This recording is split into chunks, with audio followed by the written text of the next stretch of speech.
दुनिया में एक से एक गधे हैं, लेकिन ऐसा गधा आपने शायद कहीं नहीं देखा होगा जो खुद गधा होने के साथ साथ अपने चेले चपाटे और अपने सब्सक्राइबर्स को भी गधा बनाता है। मैं बात कर रहा हूँ आरआर की। आरआर मतलब मूवी वाली नहीं, आरआर मतलब राहुल राठी की। ये अपने आप को समझते हैं आइंस्टीन के छठे पुस्त के चौथे भतीजे, और ये कह रहे हैं कि राहुल गांधी ने बम फोड़ दिया, तूफान ला दिया भाई, फेक वोटर्स को एक्सपोज कर दिया। ये ऐसे पहले नेता और उसके चेले चपाटे की जोड़ी है जो कहती है कि फ्रॉड हुआ है, वोट की चोरी हुई है, लेकिन केस नहीं, केस हम नहीं करेंगे। लेकिन अगर इनके बारे में कोई न्यूज कोट कर दे तो उसके घर पे इनकी पुलिस पहुंच जाती है। ये तो वही बात हो गई कि गांव के अंदर चोरी हुआ, चोरी किसने किया मैंने उसको देखा है, चोरी क्या किया मैंने ये भी देखा है, कहां पे चोरी किया ये भी मैंने देखा है, मेरे पास सारे प्रूफ है, लेकिन मैं केस नहीं करूंगा, पुलिस को नहीं बुलाऊंगा। तो चलिए एक एक करके सारे पॉइंट समझते हैं कि ये जो मेरी जंग वन मैन आर्मी के जैसे राहुल गांधी तूफान उठा रहे हैं ना अपने पैरों से, ये तूफान नहीं प्लास्टिक का पंखा है। सबसे पहले समझ लेते हैं कि आखिर राहुल गांधी का पूरा फॉर्मूला क्या है। राहुल गांधी का फॉर्मूला है कि पहले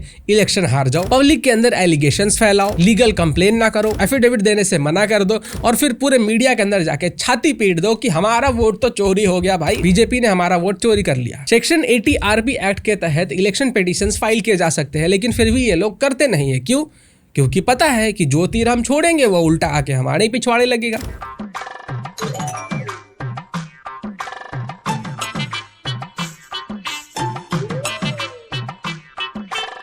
राहुल गांधी ने कहा कि कर्नाटका कैपिटल बैंगलोर का जो महादेवपुरा वाला एरिया है वहां से बहुत सारे फेक वोटर्स हैं। मतलब ये सुनने में कितना अच्छा लग रहा है, fake voters exposed, fake voters spotted in Bangalore Mahadevapura. अब ये तो आपने हेडलाइन पढ़ लिया, आप इसकी असलियत जान लीजिए। ये जो वोटर्स की लिस्ट बनाई जाती है ना, वो कोई मैच में टॉस करने के जैसा नहीं है कि मैंने टॉस कर दिया और जो आया वो लिखा गया। कोई व्हाट्सएप ग्रुप नहीं बनाना है कि भाई जिसका नंबर मन किया उसका नंबर जोड़ दिया, उसको ग्रुप में ऐड कर दिया। यहाँ तक कि इनके पॉलिटिकल पार्टी के खुद के लोग होते हैं, 31 डीओज होते हैं, 419 ईआरओज होते हैं, 58,834 बीएलओज होते हैं, और हर पार्टी के बूथ लेवल के एजेंट्स की निगरानी में ये सब कुछ होता है। हर पार्टी के एजेंट्स वहां पे मौजूद होते हैं, उनको पता रहता है कि किन किन लोगों का नाम इस लिस्ट में है। इस लिस्ट का ड्राफ्ट नवंबर 2024 में जारी किया गया और फिर जो फाइनल रिपोर्ट था वो जनवरी 2025 में जारी कर दी गई। जब ये लिस्ट इनके पास पहुंच जाता है तो इन्होंने एक भी फॉर्मल कंप्लेन कह लीजिए, कुछ भी इन्होंने सबमिट नहीं किया। इन्होंने हरी झंडी दे दी कि ये जो लिस्ट हमें दिया गया है ना, जिन जिन वोटर्स के नाम इस लिस्ट में है, जो लोग वोट करेंगे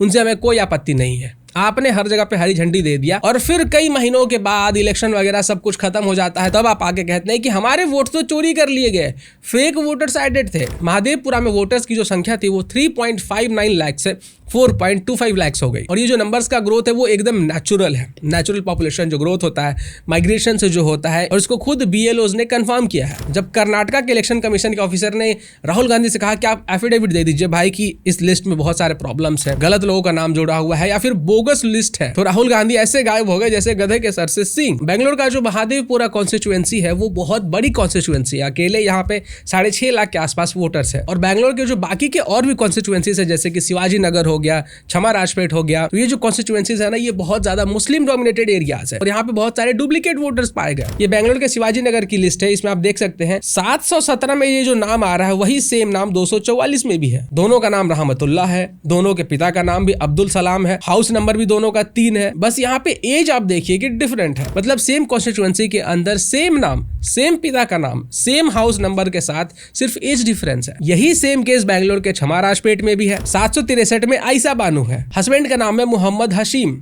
हाउस नंबर है 12/2। फिर 196 में सेम नाम आयशा बानू, हस्बैंड का नाम मोहम्मद हसीम, हाउस नंबर 12/2। और यहाँ की जो सीट है ना वो एज एक्सपेक्टेड कांग्रेस ही जीतती है। अब कांग्रेस के खुद के जो कॉन्स्टिट्यूएंसी है ना, जहां से वो जीत रहे हैं वहां से डुप्लीकेट वोटर्स निकल आ रहे हैं। राहुल गांधी ने ऐसे ही एक व्यक्ति को फेक वोटर बता दिया था, फिर न्यूज में ना उस व्यक्ति ने आके ऑडियो कॉल पर इंटरव्यू दिया कि भाई मैं फेक वोटर नहीं हूँ, मैं एक्चुअल वोटर हूँ, मैं यूपी से हूँ, लेकिन जब मैं काम के लिए शिफ्ट हुआ तो मुझे अपना नाम एक जगह से हटवा के दूसरी जगह लगवाना पड़ा। आप लखनऊ से हैं और आप कुछ साल बॉम्बे में रहे, आप बता रहे हैं। लखनऊ का वोटर आई कार्ड मैंने बॉम्बे ट्रांसफर करवाया था। अच्छा, लखनऊ का वोटर कार्ड आपने बॉम्बे ट्रांसफर करवाया, ये कब की बात होगी? तो 2018 में हो सकता है चेंज कराया होगा। ठीक है, 2017 या 2018 में। तो नीचे में अगर आप देखेंगे जो भी वो रिपोर्ट कर रहे हैं, मेरा voter I card number same है। उसके बाद में 2021 में मैं बॉम्बे छोड़ के मैं बैंगलोर आ गया जी। तो अब बात करते हैं महाराष्ट्र की, जहां पे राहुल गांधी कहते हैं बहुत सारे फेक वोटर्स हैं। 2024 में जो 4.4% यानी कि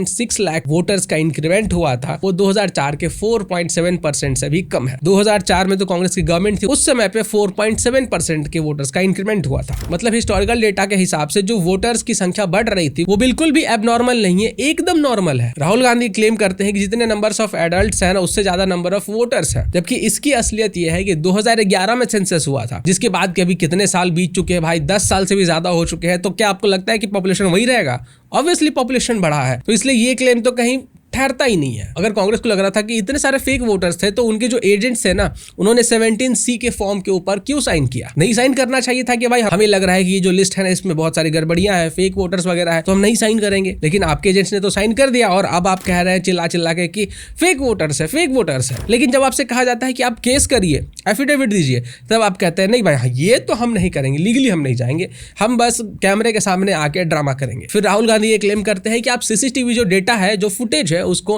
क्यों नहीं रिलीज करते हैं। ये जो सीसीटीवी फुटेज का डेटा है भाई वो प्राइवेसी की बात है और इस सीसीटीवी के फुटेज को 45 दिन तक ही स्टोर किया जाता है। अगर उसके भीतर आपको कोई ऑब्जेक्शन है तो आप जाइए केस कीजिए, कोर्ट जाइए, कोर्ट ऑर्डर देगा तो फिर वहां से जो फुटेज है वो रिलीज कर दिया जाएगा। आपको जो फुटेज देखना है, जिसका फुटेज देखना है कि कौन क्या कपड़ा पहन के आया था, क्या हो रहा था वहां पे, सब आपको दिख जाएगा। लेकिन उसके लिए एक लीगल प्रोसेस है, केस कीजिए, कोर्ट जाइए, जो कि आप जाना नहीं चाहते हैं। ऐसे ही आप उठ के आओगे और मीडिया के सामने कहोगे हमें फुटेज चाहिए, हमें दे दो, तो फुटेज थोड़ी आपको मिल जाएगा। कल को वो व्यक्ति अगर जाके कोर्ट में केस कर देगा कि इलेक्शन कमीशन ऑफ इंडिया ने मेरे प्राइवेसी का हनन किया है, तब तो फिर इलेक्शन कमीशन ऑफ इंडिया फंस जाएगा। तो इसीलिए ये सभी चीजें कोर्ट के थ्रू होती है। जैसे कि मैंने आपको कर्नाटक वाले केस में बताया कि जो मुस्लिम डोमिनेटेड एरिया है वहां पे फेक वोटर्स निकल के आ रहे थे, जहां की सीट के ऊपर कांग्रेस का कब्जा है। तो वही सेम चीज ना हमें महाराष्ट्र में भी देखने के लिए मिला। मालेगांव के अंदर भी बहुत सारे डुप्लीकेट वोटर्स मिले। जो नाम 191 में है वही सेम नाम 193 में है, जो नाम 776 में है वही सेम नाम 682 में है। उल्टा महाराष्ट्र के जो मुस्लिम डोमिनेटेड एरियाज है ना, जहां से की कांग्रेस जीतती है, वहां पे एबनॉर्मल राइज देखा गया वोटर्स की संख्या में। धुले सिटी में 20.58%, मालेगांव सेंट्रल में 43%, मालेगांव आउटर में 10%, बेलगन में 5.13%। तो ये राहुल गांधी कह रहे हैं ना कि वोट की चोरी हो रही है। असली में तो वोट की जो चोरी हो रही है ना, और जो फेक वोटर्स वगैरह है ना, वो आपके कॉन्स्टिट्यूएंसी में निकल रहे हैं। जहां जहां पे मुस्लिम डोमिनेटेड एरियाज है वहीं पे ऐसी चीजें क्यों सामने आ रही है? अब मैं आपको केरला का केस दिखाता हूं कुछ एग्जांपल्स के साथ कि कैसे केरला के अंदर वोटर फ्रॉड हो रहा है। ये इन स्क्रीनशॉट्स में आप देख सकते हो कि किसी एक वोटर के पास कभी 2 वोटर आईडी का नंबर है, कहीं पे सेम वोटर आईडी 2 लोगों के पास है, कहीं कहीं पे सेम वोटर आईडी तो 3-3 लोगों का भी है भाई। तो क्या राहुल गांधी इस तरीके से वायनाड में इलेक्शन जीते थे? मतलब उल्टा चोर कोतवाल को डांटे। फेक वोटर्स आपके कॉन्स्टिट्यूएंसी के अंदर निकल रहे हैं, जहां से कि आपकी पार्टी जीतती है, जहां से मुस्लिम डोमिनेटेड एरियाज वगैरह है। और जब इलेक्शन होता है उसमें पे आपके एजेंट्स वगैरह हर जगह साइन कर देते हैं कि हाँ सब कुछ सही है, हमने सब कुछ चेक कर लिया है, कोई गड़बड़ी नहीं है। इलेक्शन जब हो जाता है, फिर जब आप इलेक्शन हार जाते हैं, उसके कई महीनों के बाद आकर आप कहते हैं कि भाई हम जानते हैं हमारा वोट चोरी हुआ है, हम जानते हैं बीजेपी ने चोरी किया है, हमारे पास प्रूफ भी है। और प्रूफ में आप क्या दिखाते हैं? Presentation slide. वाह, नहीं, व्हाट्सएप ग्रेजुएट यूनिवर्सिटी से पढ़ा हुआ एक वेल क्वालिफाइड व्यक्ति ही ये काम कर सकता है। जब इलेक्शन कमीशन ऑफ इंडिया कहती है कि आप जाके केस करिए, एफिडेविट दीजिए भाई, कोर्ट में जाइए, प्रूफ कीजिए, तो ये कहते हैं नहीं हम नहीं करेंगे भाई। सुप्रिया श्रीनेत कह रही थी कि ये जो सब काम है ना, फेक वोटर्स वगैरह को निकालना, ये इलेक्शन कमीशन ऑफ इंडिया का काम है, लेकिन कर ये राहुल गांधी रहे हैं। फिर जब लाइव टीवी पे बेइज्जती हो जाती है तो कहीं मुंह दिखाने के लिए ये लोग लायक नहीं रहते हैं। किसका काम है फर्जी वोटर हटाना? चुनाव आयोग का। अच्छा, किसका काम है फर्जी पते हटाना? चुनाव आयोग का। किसका काम है ये सुनिश्चित करना कि एक वोटर एक से ज्यादा जगह वोट ना डाल ले? चुनाव आयोग का। ठीक है। किसका काम है कि बल्क वोटिंग गलत पते से हो? चुनाव आयोग का। उजागर कौन कर रहे हैं? राहुल गांधी। चुनाव आयोग, यही काम चुनाव आयोग बिहार में करता है। 65,64,000 वोटरों को दूर करता है, लिस्ट से हटा देता है। आप कहते हैं घपला कर रहे हैं। बिहार के अंदर इन्होंने पूरा हंगामा किया कि वोट चोरी हो रही है, वोट चोरी हो रही है, वोट चोरी हो रही है, लोगों के नाम काटे जा रहे हैं वोटर लिस्ट से। जब वोटर लिस्ट से नाम काटा जाता है तो सारे पार्टी के पॉलिटिकल एजेंट्स वगैरह होते हैं भाई, उनको पता होता है कि किसका किसका नाम कट रहा है। आप वहां पे एफिडेविट क्यों नहीं दे देते हैं? वहां पे आप केस क्यों नहीं कर देते हैं? लेकिन इनको तो केस वेस करना नहीं है, कोर्ट में जाना नहीं है, इनको सिर्फ ड्रामा करना है कि वोट चोरी हो रहा है, वोट का नाम काटा जा रहा है। बिहार के अंदर जब SIR हुआ तो 22 लाख डिसीज्ड वोटर्स के नाम रिमूव किए गए। 35 लाख ऐसे लोगों के नाम थे जो कि बिहार से माइग्रेट करके हमेशा के लिए बाहर जा चुके हैं। 7 लाख ऐसे वोटर्स थे जो कि डुप्लीकेट थे और 1.2 ऐसे लोग थे जिन्होंने कोई फॉर्म सबमिट ही नहीं किया। और बिहार के अंदर जो मुस्लिम डोमिनेटेड एरियाज है ना, पार्टिकुलरली जो वेस्ट बंगाल से बॉर्डर वगैरह वाले एरिया है, वहां पे तो भाई 125% तक के आधार कार्ड मिले हैं लोगों के पास। तो ये पूरे इंडिया के अंदर मुस्लिम डोमिनेटेड एरियाज में ही ऐसा क्यों हो जाता है? फिर ये लोग कहते हैं कि हमारा एग्जिट पोल आखिर गलत साबित कैसे हो गया? इसीलिए हो गया क्योंकि भाई गड़बड़ी हुई है। एग्जिट पोल तो बीजेपी के टाइम में भी बहुत बार गलत साबित हुआ है। 2004 में गलत साबित हुआ, 2024 में गलत साबित हुआ, लेकिन बीजेपी वाले तो कभी जाके प्रेस के सामने नहीं रहते। ईवीएम का मैनिपुलेट किया है, लोकतंत्र की हत्या हो गई, ऐसा तो नहीं करते हैं। अगर आप हिमाचल प्रदेश की बात करोगे ना, तो ऐसे 10 सीट थे जहां पे कि बीजेपी 12,000 के आसपास के वोट से हारी है, मतलब बहुत कम मार्जिन से हारी है। उन्होंने तो कभी प्रेस कॉन्फ्रेंस नहीं किया कि election commission of India fraud कर रहा है और इतनी सारी वोट रिगिंग हो रही है। तो फिर बीजेपी को सारे इलेक्शन जीत जाने चाहिए था भाई। जब वो सब कुछ कंट्रोल कर रहा है तो हर इलेक्शन जीत जाना चाहिए था। पिछला जनरल इलेक्शन हुआ, उसमें भी उनको फुल मेजोरिटी मिल जानी चाहिए थी। नहीं, ऐसा कैसे हो जाएगा? उस समय तो कांग्रेस वाले बड़े खुश थे कि भाई 400 नहीं गया इनका। हमने कहा था ना कि इस बार लोकतंत्र की हत्या हम नहीं होने देंगे। तो जब इनको अपने हिसाब से रिजल्ट आता है तो सब कुछ बढ़िया चल रहा है देश में जी, सब चंगा सी। जब अपने हिसाब से रिजल्ट्स नहीं आते हैं तो फ्रॉड हो रहा है। अच्छा, ये लोग ये भी कह रहे थे कि 5 बजे के बाद अचानक से इतने सारे वोटर्स कैसे बढ़ जाते हैं। 5 बजे जो रिपोर्ट दी जाती है ना, वो 5 बजे की रिपोर्ट नहीं होती है, 5 बजे के पहले की रिपोर्ट होती है। 5 बजे की जो रिपोर्ट होती है ना, वो तो 5 बजे के बाद आएगी ना। बिजली थोड़ी भेज रहे हो कि भाई यहाँ दबाए वहां पे पहुंच गया। और जब ये फाइनल रिपोर्ट बनती है कि भाई कितना वोटर टर्नआउट हुआ है, कितने लोगों ने वोटिंग की है, तो आपके पॉलिटिकल पार्टी के एजेंट्स भी वहां मौजूद होते हैं। वो भी साइन करते हैं कि हाँ भाई हमारे देखरेख के अंदर सब कुछ हमने देख लिया है, सब कुछ सही है, ये जितने भी वोटिंग वगैरह हुई है सब हमारे निगरानी में हुई है, कोई गड़बड़ी नहीं है, तब वो साइन करते हैं। उस समय पे आप लोगों का मुंह नहीं खुलता है। अच्छा हाँ, मन मुताबिक रिजल्ट्स नहीं आए तभी कह रहे हैं कि अचानक से कैसे बढ़ जा रहा है। कमाल की बात है कि जहां जहां पे ये लोग जीतते हैं वहां पे कोई प्रॉब्लम नहीं आती इनको। अच्छा, फिर ये लोग एलिगेशन लगाते हैं कि हम लोग को डिजिटल वोटर रोल्स प्रोवाइड नहीं किए गए, मतलब हम लोग आसानी से लिस्ट में चेक नहीं कर सकते डायरेक्ट सर्च करके कि किस व्यक्ति का नाम है, किसका नहीं है,